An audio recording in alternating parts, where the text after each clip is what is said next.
Hello everyone, welcome to my YouTube channel. आप सभी का स्वागत है हमारे आज के इस वीडियो में। और इस वीडियो में हम देखने वाले हैं एएलपी का फॉर्म आपको किस तरह से भरना है। आप चाहे तो ये फॉर्म मोबाइल से या लैपटॉप से भर सकते हैं। मोबाइल में आपको क्रोम ब्राउज़र में डेस्कटॉप मोड को ऑन कर लेना है, तब भी आप इस फॉर्म को भर सकते हैं। लेकिन मैं आपको सजेस्ट करूँगा कि आप इसको जो है लैपटॉप से या फिर साइबर कैफ़े पे जाके कंप्यूटर से ही भरवाएँ, क्योंकि यहाँ पर जो है आपको फ़ोटो वगैरह अपलोड करने होते हैं। तो बात करें नोटिफिकेशन की, यहाँ पर जो है 19 फरवरी 2024 इसकी लास्ट डेट है। वैसे वैकेंसी इंक्रीज़ होने के चांसेस हैं, लेकिन फिर भी फॉर्म के बारे में आपको पता होना चाहिए कि फॉर्म किस तरह से भरना है। यहाँ पर सारी जानकारी इस नोटिफिकेशन में दी गई है। अब चलिए मैं स्टेप बाय स्टेप आपको बता देता हूँ किस तरह से आपको रजिस्ट्रेशन करना है, किस तरह से सारी चीज़ें आपको यहाँ पर फिल करनी है। सबसे पहले तो आपको वेबसाइट पे आ जाना है। जिस वेबसाइट से भी आप फॉर्म भरना चाहते हैं वहाँ पर आपको आ जाना है, और यहाँ पर ऊपर आप देखिए रेड कलर का अप्लाई का आपको ऑप्शन मिलेगा। सबसे पहले देखो, जब अप्लाई पे आप क्लिक करोगे, क्रिएट एन अकाउंट और ऑलरेडी हैव एन अकाउंट, सबसे पहले आपको एक अकाउंट यहाँ पे बनाना पड़ेगा। उस अकाउंट के लिए आपको एक ईमेल आईडी और एक मोबाइल नंबर की आवश्यकता पड़ेगी। बाकी इधर लेफ्ट में आप देख सकते हैं सारे डॉक्यूमेंट के यहाँ पर फॉर्मेट वगैरह दिए गए हैं और पूरी जानकारी दी गई है। सबसे पहले आपको जो है अप्लाई पे क्लिक कर देना है, और अप्लाई पे क्लिक करके आपको क्रिएट अ न्यू अकाउंट पे क्लिक कर देना है। के बाद आपके सामने ये वाला पेज खुल के आ जाएगा। यहाँ पर आप बेसिक इंस्ट्रक्शंस को चाहे तो रीड भी कर सकते हैं, अदरवाइज आपको सबसे नीचे जाना है और आई हैव पे यहाँ पे टिक करके प्रोसीड पे क्लिक कर देना है। जैसे आप प्रोसीड पे क्लिक करेंगे ये वाला पेज आपके सामने खुल के आ जाएगा। यहाँ पर आपको सबसे पहले रजिस्ट्रेशन करना है। सबसे पहले पूछा गया है, are you currently debarred by any RRC या आरआरबी, तो इस पर आप में नो में क्लिक करेंगे क्योंकि आपको कभी डिबार्ड नहीं किया गया है। उसके बाद पूछा गया, have you undergo LASIK surgery or any surgical procedure to correct refractive error, तो यहाँ पर भी आपको नो पर ही क्लिक करना होगा, क्योंकि यहाँ पर एएलपी का जो मेडिकल स्टैंडर्ड है वो बहुत स्ट्रिक्ट होता है। अगर आपकी लेसिक सर्जरी हो रखी है तो वैसे भी बाद में आप बाहर ही हो जाओगे, तो यहाँ पर आपको नो पे क्लिक करना है, क्योंकि अगर सर्जरी आपकी नहीं हुई है तो भी आप एएलपी में सिलेक्ट हो सकते हैं। आगे पूछा गया है, are you a person with benchmark ability, तो अगर आप पीडब्ल्यूबीडी कैंडिडेट हो तो यहाँ पर आपके लिए वैकेंसी नहीं है। एएलपी में पीडब्ल्यूडी स्टूडेंट नहीं कर सकते हैं, तो यहाँ पर भी आपको नो पर ही क्लिक करना है, और अगर आप यस पे क्लिक करेंगे तो आगे फॉर्म खुलेगा ही नहीं। नेक्स्ट यहाँ पर जो है कंट्री आपको भरना है इंडिया। उसके बाद आपको अपना फुल नेम यहाँ पे भरना है, और नेम आपको जो है इधर फिर से रीटाइप करना है फुल नेम आपका, क्योंकि यहाँ पे जो है कोई मिस्टेक ना हो इसलिए दो बार भरवाया जाता है। Have you change your name, क्या आपने कभी अपना नाम चेंज किया है? तो अगर आपने कभी अपना नाम चेंज किया है तो यस पे क्लिक करेंगे, अदरवाइज आप लोग यहाँ पर नो पे क्लिक करेंगे। और देन आपकी डेट ऑफ बर्थ यहाँ पे भरी जाएगी, और डेट ऑफ बर्थ नाम वगैरह बहुत ध्यान से भरना, क्योंकि स्पेलिंग मिस्टेक में आप गलती कर देते हैं। रीटाइप आपको करनी है अपनी डेट ऑफ बर्थ। जेंडर उसके बाद आप लोग सेलेक्ट करेंगे, ठीक है, मेल फीमेल जो भी है, और इधर फिर से आपको जेंडर सेलेक्ट करना है। देन आपको अपने फादर का नेम यहाँ पे भरना है, उसको रीटाइप करना है, मदर नेम, और उसको भी फिर से रीटाइप करना है। उसके बाद यहाँ पर आपको अपना आधार कार्ड नंबर देना है। तो वैसे तो मैक्सिमम लोगों के पास आधार कार्ड है, नंबर लिख के आपको वेरीफाई यूजिंग आधार पे क्लिक कर देना है। अगर आधार कार्ड नहीं है तो I do not have Aadhaar card पे आप क्लिक करेंगे। उसके बाद आपको ऑल्टरनेट मिल जाएगा। फिर यहाँ पर आपके सामने ऑप्शन आ जाएगा driving licence, PAN card, passport, यानी कि अगर आप आधार कार्ड आपके पास नहीं है तो आप इनमें से किसी को भी चूज कर सकते हैं। लेकिन फिर जो भी डॉक्यूमेंट आप चूज करेंगे उसकी डिटेल्स आपको यहाँ पे देनी होगी। जैसे अगर ड्राइविंग लाइसेंस चूज करते हैं तो ड्राइविंग लाइसेंस का नंबर यहाँ पर देना होगा। इश्यूइंग अथॉरिटी जो भी है आपकी आरटीओ वो आपको देना होगा। प्लेस ऑफ इशू जो है वो बताना होगा, साथ में डेट ऑफ इशू जो है वो भी यहाँ पर देनी होगी। वैसे मैं आपको सजेस्ट करूंगा कि आधार कार्ड से आप लोग करें, क्योंकि जब एग्जाम देने जाते हैं तो आधार कार्ड वहाँ पर भी आपका चेक होता है, ठीक है। या फिर आप वोटर आईडी कार्ड भी दे सकते हैं, बट उसकी सारी इन्फॉर्मेशन फिर आपको यहाँ पर देनी होगी। उसके बाद कॉन्टैक्ट डिटेल्स की बात करूँ, ईमेल एड्रेस आपको यहाँ पर देना है, उस पर एक ओटीपी जाएगा। जनरेट ओटीपी पर जैसे ही आप क्लिक करेंगे वो ओटीपी आपको यहाँ पर फिल कर देना है। मोबाइल नंबर देना है, और मोबाइल नंबर पर जो ओटीपी जाएगा उसको भी यहाँ पर आपको भर देना है। मोबाइल नंबर और ईमेल आईडी ऐसी दें जो आपकी लंबे समय तक चल सके। अब आपको एक पासवर्ड क्रिएट करना है। पासवर्ड में एक कैपिटल लेटर आप रखेंगे, जैसे मेरा नाम राहुल है तो मैं आर रखूंगा, बाकी स्मॉल रखूंगा, एक स्पेशल कैरेक्टर रख लूंगा @ और या फिर कोई नंबर रख लूंगा, यानी कि आर कैपिटल AHUL @123। इस तरह से आपको पासवर्ड जनरेट करना है, यानी कि उसमें आपका एक कैपिटल होना चाहिए, स्मॉल होना चाहिए, एक स्पेशल कैरेक्टर होना चाहिए और एक नंबर होना चाहिए। और फिर उसके बाद आपको कंफर्म पासवर्ड यानी कि दोबारा पासवर्ड यहाँ पे टाइप कर देना है। देन नीचे यहाँ कैप्चा कोड दिया गया है, ये कैप्चा कोड आप यहाँ पे टाइप करेंगे। Preview and create an account पे आप क्लिक कर देंगे। सारी डिटेल्स यहाँ पर आ जाएंगी जो आपने यहाँ पर भरी है। आप उसको एक बार क्रॉस चेक भी कर सकते हैं। अगर आपको इसमें कुछ चेंज करना हो तो यहाँ पर नीचे आपको एडिट का ऑप्शन मिलेगा, एडिट पे क्लिक करके आप इसको चेंज कर सकते हैं। अदरवाइज टिक करके आपको क्रिएट एन अकाउंट पे क्लिक कर देना, और प्रोसीड जैसे ही आप लोग करेंगे यहाँ पर आपका अकाउंट बन जाएगा। इधर ग्रीन में लिखा हुआ आ जाएगा यूजर क्रिएटेड सक्सेसफुली। अगर ये आता है तो आपका अकाउंट यानी कि बन चुका है। उसके बाद आपको यहाँ पर क्या करना है, अब आपको साइन इन करना है। यहाँ पे सबसे पहले मोबाइल नंबर या ईमेल आईडी जो आपने दी है वो आपको टाइप करनी है। जो पासवर्ड आपने क्रिएट किया है वो आपको टाइप करना है। कैप्चा कोड डालने के बाद लॉगिन पर आपको क्लिक कर देना है। जैसे आप लॉगिन करेंगे ये वाला इंटरफेस आ जाएगा और यहाँ पर आपको सबसे पहले ऑनलाइन एप्लीकेशन पर क्लिक करना है। ऑनलाइन एप्लीकेशन पर आप जैसे ही क्लिक करेंगे उससे पहले आप यहाँ पर डिटेल्स पढ़ सकते हैं। 13 रीजनल लैंग्वेज में आपका एग्जाम होगा, हिंदी इंग्लिश तो रहेगा ही, साथ में 13 अदर लैंग्वेजेस हैं और बाकी भी यहाँ पर कुछ चीज़ें बताई गई हैं। आप चाहें तो इनको रीड कर सकते हैं, बाकी इसमें कोई इतना खास चीज़ें नहीं है, ठीक है। ऊपर टाइम भी आपका चलता रहेगा, यानी कि आपको जो है पूरी 30 मिनट मिलेंगे इस फॉर्म को भरने के लिए। तो पहले इस वीडियो को ध्यान से देखिए जब फॉर्म भरना, क्योंकि अगर ये टाइम आपका एक्सपायर हो जाता है फिर आपको स्टार्टिंग से फॉर्म भरना पड़ेगा, ठीक है। दिक्कत तो कुछ नहीं होगी लेकिन दोबारा भरना पड़ेगा। तो ऑनलाइन एप्लीकेशन पर आपको क्लिक करना है। सबसे पहले यहाँ पर जो है स्टार्ट डेट एंड डेट लिखी गई है। Select the RRB, RRB option आपको यहाँ पर भी मिलेगा, किस आरआरबी से आप फॉर्म भरना चाहते हैं। तो कोई भी आरआरबी जो भी आपको सही लगे वैकेंसीज के अनुसार आप पहले देख लीजिएगा, उसके अनुसार जो भी आरआरबी से आप फॉर्म भरना चाहते हैं उस आरआरबी को आप वहाँ पे सेलेक्ट कर लीजिए। अब देखिए यहाँ पर जैसे आप आरआरबी सेलेक्ट करेंगे तो मैं यहाँ पे पटना सेलेक्ट कर लेता हूँ और आप चाहे तो कोई भी आरआरबी सेलेक्ट कीजिए अपने अनुसार। सबसे पहले वैकेंसीज को एनालाइज कीजिए। अब आपको यहाँ पे टिक करना है असिस्टेंट लोको पायलट, नीचे आई एग्री पे क्लिक करना है और नेक्स्ट पे आपको क्लिक कर देना है। जैसे आप नेक्स्ट पे क्लिक करेंगे देखो यहाँ पर ये पूरे 5 स्टेप हैं जो आपको स्टेप बाय स्टेप फिल करने हैं। सबसे पहले पर्सनल डिटेल है, अदर डिटेल है, एजुकेशनल क्वालिफिकेशन है, अपलोड प्रोफाइल डॉक्यूमेंट है और लास्ट में ये प्रेफरेंस एंड प्रीव्यूज दिया गया है, ठीक है। सबसे पहले बात करते हैं पर्सनल डिटेल्स की। तो जो आपने रजिस्ट्रेशन किया है वो डिटेल्स ऑटोमेटिकली यहाँ पर आ जाएंगी। आपकी डेट ऑफ बर्थ, नाम वगैरह वो सारी यहाँ पर ऑटोमेटिक आ जाएगी। यहाँ पर आपको कुछ भी फिल करने की आवश्यकता नहीं है। आपको मैरिटल स्टेटस सेलेक्ट करना है, आप मैरिड हैं अनमैरिड हैं, अपनी कास्ट हिंदू मुस्लिम जो भी है वो सिलेक्ट करनी है और जिस लैंग्वेज में आप पेपर देना चाहते हैं ये बहुत ध्यान से सेलेक्ट करना। अगर आप इंग्लिश कर देंगे तो फिर आपका पेपर इंग्लिश में ही आता है, तो यहाँ पर आप हिंदी सेलेक्ट करें क्योंकि हिंदी और इंग्लिश फिर दोनों में आपका पेपर आएगा। उसके बाद अगर आपके शरीर पर कोई भी निशान है तो वो आप यहाँ पर लिखेंगे, कोई तिल का निशान है, कोई चूट का निशान है या जो भी है वो आपको यहाँ पर लिखना होता है और इसकी भी डीवी में बहुत आवश्यकता पड़ती है। उसके बाद जो है परमानेंट विजिबल मार्क आइडेंटिफिकेशन, यानी कि 2 मार्क आपको देने हैं, मार्क 1 और मार्क 2, इस दोनों में आप कोई भी मार्क लिखें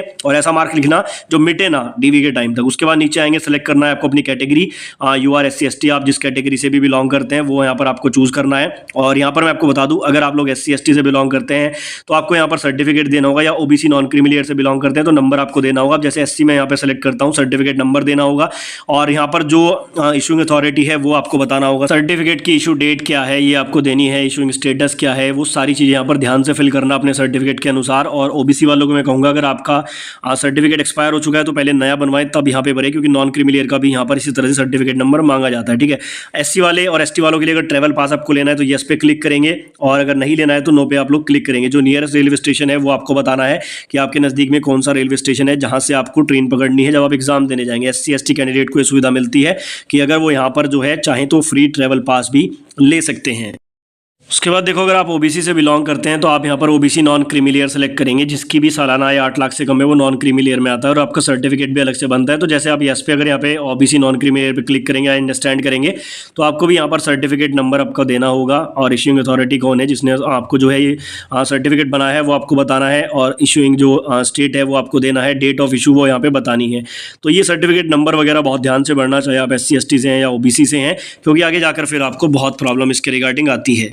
उसके बाद आप नीचे जाएंगे तो यहाँ पर आपको अपना पोस्टल एड्रेस डिटेल देनी है, जो भी आपका प्रेजेंट एड्रेस है आपको सबसे पहले सेलेक्ट करना है अपना स्टेट। उसके बाद एड्रेस जो भी है वो आपको यहाँ पर टाइप कर देना है। एड्रेस भी प्रॉपर टाइप करना जो भी आपका परमानेंट एड्रेस है, क्योंकि फिर क्या होता है कि फाइनल ज्वाइनिंग के टाइम पर आपका लेटर वगैरह इसी एड्रेस पे जाता है।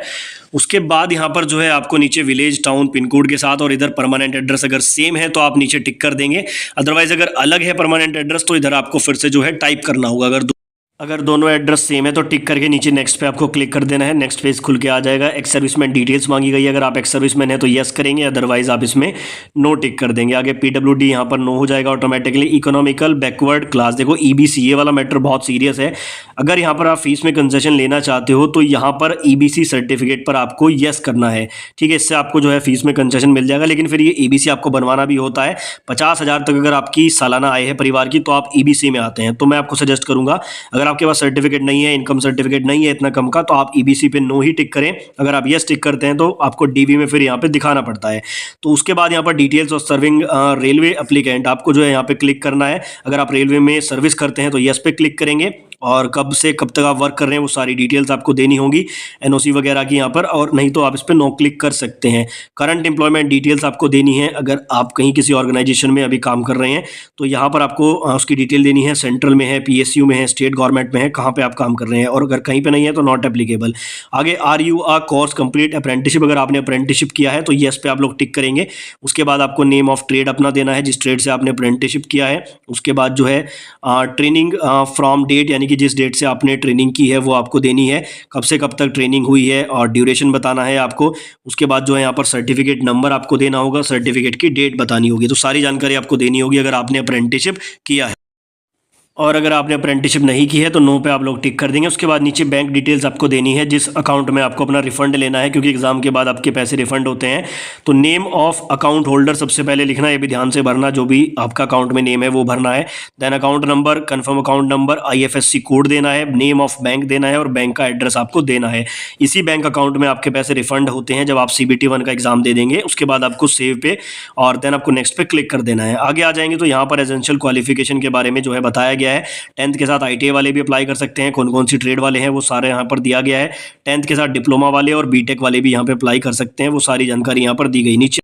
उसके बाद नीचे आप लोग आएंगे तो सबसे पहले आपको यहाँ पर 10th के लिए क्वालिफिकेशन की डिटेल्स बतानी है। तो जिस राज्य से आप बिलोंग करते हैं, उसके बाद डिस्ट्रिक्ट आपको सेलेक्ट करना है, जिस डिस्ट्रिक्ट से आप बिलोंग करते हैं। बोर्ड आपका CBSE है या UP बोर्ड है, तो जो भी बोर्ड है वो आपको यहाँ पर टाइप कर देना है। डेट ऑफ पासिंग आपको यहाँ पर ध्यान से फिल करनी है, जिस ईयर में आपने पास किया है और जिस डेट को, जिस मंथ को पास किया है, ये आपको यहाँ पर डेट अपने सर्टिफिकेट से देखकर ठीक ठीक फिल करनी है। रोल नंबर उसके बाद आपको फिल करना है।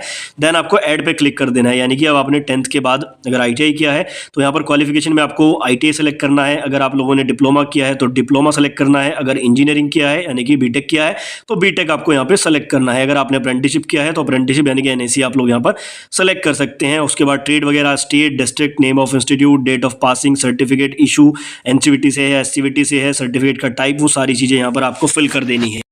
सारी डिटेल्स ध्यान से फिल करने के बाद आपको नेक्स्ट पे क्लिक करना है। जैसे आप नेक्स्ट पे क्लिक करेंगे अब आप आ जाएंगे फोटो और सिग्नेचर वाले पेज पर। यहाँ पर आपको जो है फोटो सेलेक्ट करना है, और फोटो किस तरह का लेना है यहाँ पर इन्होंने सैंपल बताया गया है। सीधा आपका फेस होना चाहिए, पीछे वाइट बैकग्राउंड होना चाहिए, चश्मा नहीं होना चाहिए, बाल फेस पे नहीं होने चाहिए, टोपी नहीं होनी चाहिए। तो फोटो आप जो है अच्छा सा बनवा लें, और कम से कम 50 फोटो स्टार्टिंग में ही बनवा लेना। पीछे वाइट बैकग्राउंड आपको रखना है, ये नोटिफिकेशन में साफ साफ बताया गया।